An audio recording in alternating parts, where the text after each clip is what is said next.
So I wanted to bring up a couple of things on Collision because now we see the other side of what they tried to open this show doing the same thing. Let's go out with a bunch of star power.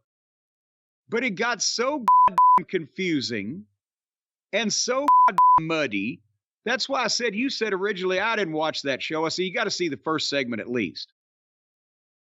Because however Tony's mind works, all this makes perfect sense to him. But he makes it so busy. And thing upon thing upon thing. And then there's always people going into business for themselves. Apparently that was the case here too.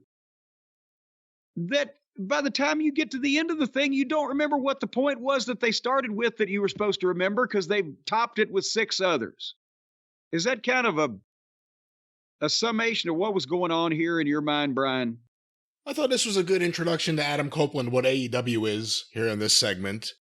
And there was a lot going on, yeah. So there was a lot going on, and there was also the most interestingly dressed security guard I've seen in AEW. Well, that was what I was going to say. The one thing that stood out that you wanted to know more about, you never heard shit about it. Who's that guy? Who the fuck was that? So Edge comes out to do an in-ring promo. But before he really gets to even say anything past that, he's come to address, what's happened between him and Christian Cage and a blah, blah, blah.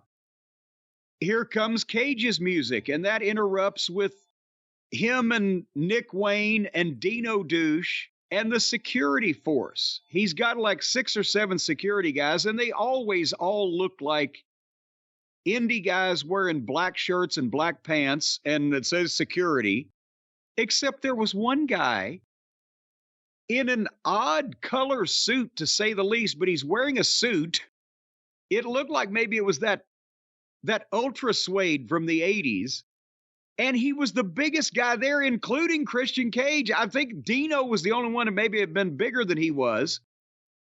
And he stood front and center in this security force out in front of Christian. And it was never explained. Who is this fucking guy? Why does he look like that? He stands out. You would have thought that Christian was going to say, well, I brought the goddamn most incredible fucking fighter from Bolivia or something. He was supposed to be somebody. No, this man is the modern Nikolai Volkov. He owns one suit, and he's going to wear it everywhere. Well, the point is that Christian is behind the security force that he's brought out so he can cut the promo and be unmolested. And he tells Edge to leave the ring or elsewise security's going to remove him, and then cuts a promo on his match later on tonight with Bryan Danielson, which naturally leads Danielson to come out. And he announces that he's talked to Tony Khan and that Dino Douche and Nick Wayne are banned from ringside in their match tonight.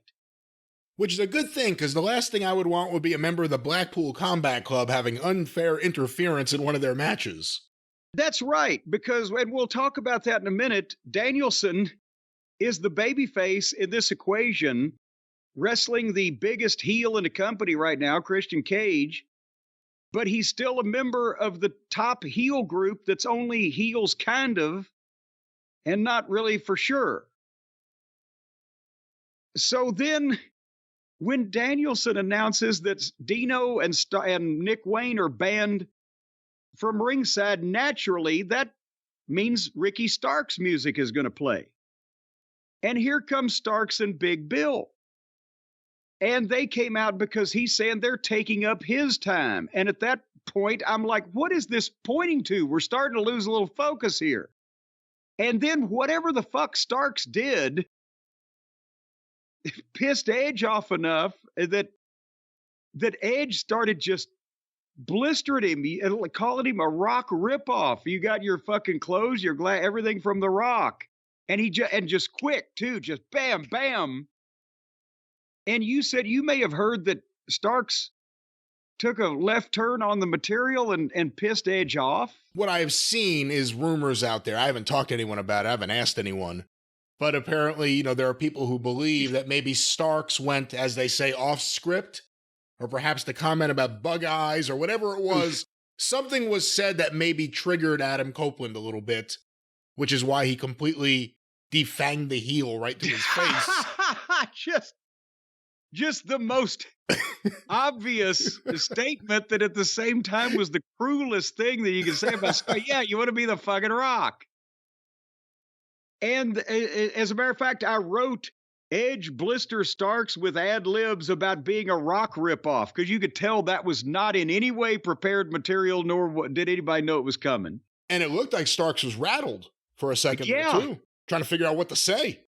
And what could you say? Well, you kind of nailed me. You had my number as soon as I walked in the door. So then Starks tries to regroup and make a challenge for a fight with somebody at this point of some kind. And they play FTR's music. And I wrote, Jesus, more? And that now somebody out there, the AEW faithful, are going to say, well, they did the same thing on SmackDown, and you said it was stars. Yeah, John Cena, Paul Heyman, Roman Reigns, Cody Rhodes. I'm saying that, and there's some of these people that I like, but they're, and Adam Copeland, definitely brand new star, but the WWE brings them out and has them make one clear point. These guys are coming out and engaging in multiple different conversations with no nail being hit on the head. And finally, FTR Cash said they were banged up last week, but they still defended the belts and they lost them. But they're still the best team. Even though they don't have the belts, the other guys were just better that night. And they're going to earn a rematch. And then Dax accepted whatever challenge I think that Starks had made, except that Danielson then said that he and Cage could fight right now, but they got in a big fight with security. And then the heels bailed, but Danielson, technically in the heel group, even though he's a babyface, got the crossface on one of the security guys and held it on him until he passed out while the heel stood in the entranceway and kind of shook and shivered about it. And nobody told us who the guy in the fucking suit was, or why he was dressed like that, or why he looked better than the rest of the fucking talent. Yeah, when Christian had them all crouched down, he really stood out there. Yes, because he's a big guy, so he's trying to crouch down, but he's still a big guy. What came out of this? What clear point? What? I think a clear 8-man tag at some point came out of this, and as I said to you before he got there, Adam Copeland and FTR is a natural thing. They're all friends, and they would love to work together, and I'm sure we're going to start seeing these guys all together on this show. And, the problem, too, is it's one thing when you're confronting someone in the ring and going at it with them.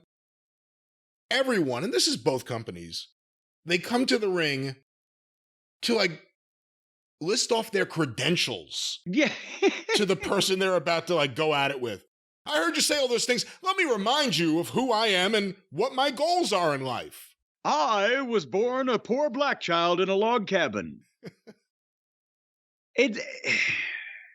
I know. It's a reference to The Jerk for anyone who's young and doesn't know what he's referencing. Go Google The Jerk, Steve Martin. Why just go Google yourself? Why don't you, if you don't know what The Jerk is, just go Google yourself.